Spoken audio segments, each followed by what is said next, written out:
ఓం నమ శివాయ. హర హర మహాదేవ శంభో శంకర. జయ శ్రీమన్నారాయణ. జయ Shri Anjaneya. NLR channel చూసే ప్రజలు భక్తులు అందరికీ, కొత్తగా పెళ్లి చేసుకోబోయేటువంటి దంపతులు అందరికీ పరమశివయ్య నుండి, శ్రీమన్నారాయణ నుండి శుభాకాంక్షలు. భగవంతుడి దీవెనలు మీ అందరి మీద ఉండాలని నేను దేవుణ్ణి ప్రార్థిస్తున్నాను. ఎన్ఎల్ఆర్ ఛానల్ ద్వారా మ్యారేజ్కి సంబంధించి ఇటువంటి పెళ్లి సంబంధం వీడియోలో 2వ నెంబర్ వీడియో, 3వ నెంబర్ వీడియో పంపిస్తున్నాను. ఇప్పుడు 4వ నెంబర్ వీడియో పంపుతున్నాను. దయచేసి ఫస్ట్ నుండి లాస్ట్ దాకా చూడండి. లైక్ చేయండి, సబ్స్క్రైబ్ చేయండి, షేర్ చేయండి. నేను ఇప్పుడు మీకు చెప్పబోయే సందేశం ఏమిటంటే, కొంతమంది అమ్మాయిలు తల్లిదండ్రుల్ని మోసం చేసే ఉద్దేశము మనసులో పెట్టుకొని అబ్బాయి తల్లిదండ్రుల్ని నమ్మించి పెళ్లి చేసుకుంటారు. కానీ అబ్బాయిని ఎలా మోసం చేస్తారో నేను చెప్తున్నాను. అందరూ ఈ వీడియోలు చూసి నాతో ఫోన్లో మాట్లాడండి. మీకు అన్ని విషయాలు చెప్తాను. పెళ్లి చేసుకుంటానని మోసం చేసే అమ్మాయిలు తల్లిదండ్రులు అందరూ మోసం చేస్తారు. అమ్మాయి తల్లిదండ్రులు కానీ అమ్మాయిలు కానీ మోసం చేసే అలవాటు వాళ్ళకు ఉంటాయి. పెళ్లి కాని అబ్బాయిని చూసి మోసం చేసే అమ్మాయిలు దొంగ డాక్యుమెంట్స్ తయారు చేసి అమ్మాయిలు తల్లిదండ్రులకు ఆస్తి ఉందని నమ్మించి మ్యారేజ్ విషయంలో ముందుకు వస్తారు. ఇళ్ళు ఉన్నట్టు, పొలాలు ఉన్నట్టు, స్థలాలు ఉన్నట్టు దొంగ డాక్యుమెంట్ సృష్టిస్తారు. ఓం నమ శివాయ అని చెప్పి అబ్బాయిని నమ్మించి మోసం చేసి పెళ్లి చేసుకుంటారు. కట్నంగా డబ్బులు మటుకు ఇవ్వరు. పెళ్లి మటుకు చాలా గ్రాండ్గా చేస్తారు. ఆ తర్వాత పెళ్లి చాలా గ్రాండ్గా చేస్తారు. అమ్మాయి అబ్బాయికి పెళ్ళి అయిన తర్వాత అమ్మాయి అప్పుడు పుట్టింటి నుండి అత్తగారింటికి పోవడం జరుగుతుంది. ఆ తర్వాత భర్తను అత్తమామను మంచి చేసుకొని ఇంటిలో చాలా మంచిగా ఉన్నట్టు నటిస్తూ భర్త మీద అత్తమామల ముందు ఆస్తి ప్రస్తావన తీసుకొస్తుంది.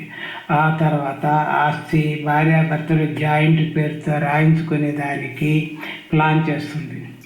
అలా ఆస్తి రాయకపోతే భర్తను టార్చర్ పెట్టిస్తుంది, ఇబ్బందికి గురి చేస్తుంది. ఇంటిలో అమ్మాయి అత్తమామలను టార్చర్ పెట్టడం వల్ల అమ్మాయి నాన్న కోడల్ని పెట్టే టార్చర్ వల్ల గొడవలు స్టార్ట్ అవుతాయి.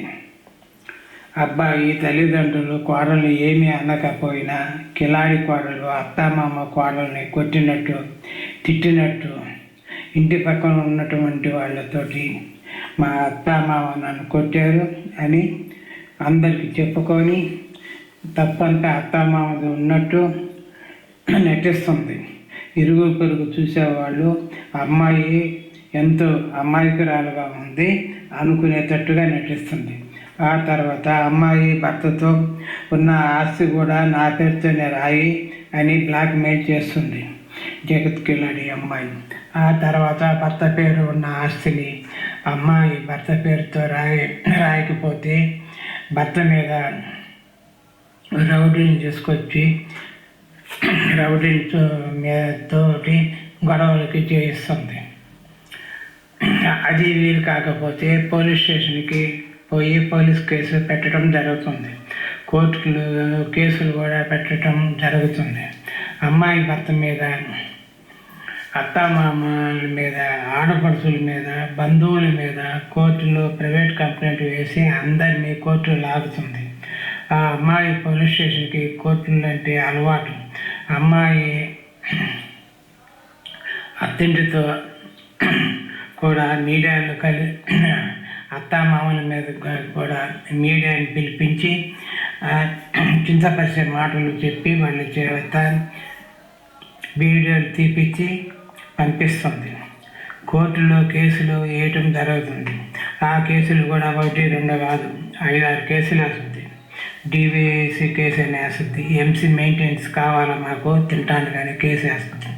డైవర్స్ కావాలని ఎఫ్సిఓపి కేసు వేస్తుంది. సైబర్ క్రైమ్ వేస్తుంది. మహిళా కోర్టులో మళ్ళీ కేసు పెట్టద్ది. పోలీస్ స్టేషన్లో కేసు మొత్తం 6 కేసులు దాకా పెట్టి భర్తను టార్చర్ పెడుతుంది. ఆ తర్వాత సెటిల్మెంట్ అని భర్త ఆస్తి అత్తమామ ఆస్తి అంతా కిలాడి అమ్మాయి రాయించుకొని దానికి ప్రయత్నిస్తుంది. విడాకులు తీసుకొని అడ్రస్ మార్చుతారు, పేరు మార్చుతారు, ఊరు మార్చుకున్నది. వేరే ఊరికి పోయి ఆ ఊరిలో అబ్బాయి లేను తల్లిదండ్రులు మళ్ళీ పెళ్ళి అనే కాన్సెప్ట్ మీద మోసం చేస్తుంటారు. సంవత్సరం కిందట తమిళనాడులో మధురై అనే తమిళనాడు మధురై అనే ప్రాంతంలో ఒక అమ్మాయి 40 మందిని మోసం చేసింది, పెళ్ళిళ్ళు చేసుకుంది. అది అందరికీ పేపర్లో వచ్చింది, టీవీలో వచ్చింది, అందరికీ తెలిసిన విషయం. అందుకని దయచేసి మీరందరూ జాగ్రత్త పడండి. ఓం నమ శివాయ. దయచేసి మీ అందరికీ దైవ కార్యంలోకి రండి. మీకు పరమశివయ్య మీకు తోడుగా ఉంటాడు. మీరు కొత్తగా పెళ్లి చేసుకునే పోయే భార్యాభర్తలకు చెడు అనేది పెళ్ళి అయిన తర్వాత కూడా ఉండాలంటే నన్ను సంప్రదించండి. నా ఫోన్ నెంబర్లు ఇచ్చి ఉన్నాను. నా నెంబర్కు కాల్ చేసి మాట్లాడండి. మీరు ముహూర్తాలు పెట్టుకోకముందే నాకు ఫోన్ చేస్తే నేను అన్ని విషయాలు మీతో మాట్లాడతాను. దయచేసి దేవుడి కార్యంలో కూడా రండి, మీకు మంచి జరుగుతుంది. ఓం నమ శివాయ. జై శ్రీమన్నారాయణ. ఈ వీడియో చూసి అందరూ లైక్ చేయండి, సబ్స్క్రైబ్ చేయండి, షేర్ చేయండి. మీకు ఎటువంటి ప్రాబ్లం వచ్చినా నాకు ఫోన్ చేయండి. అందరికీ ధన్యవాదాలు. ఓం నమ శివాయ. జై శ్రీమన్నారాయణ.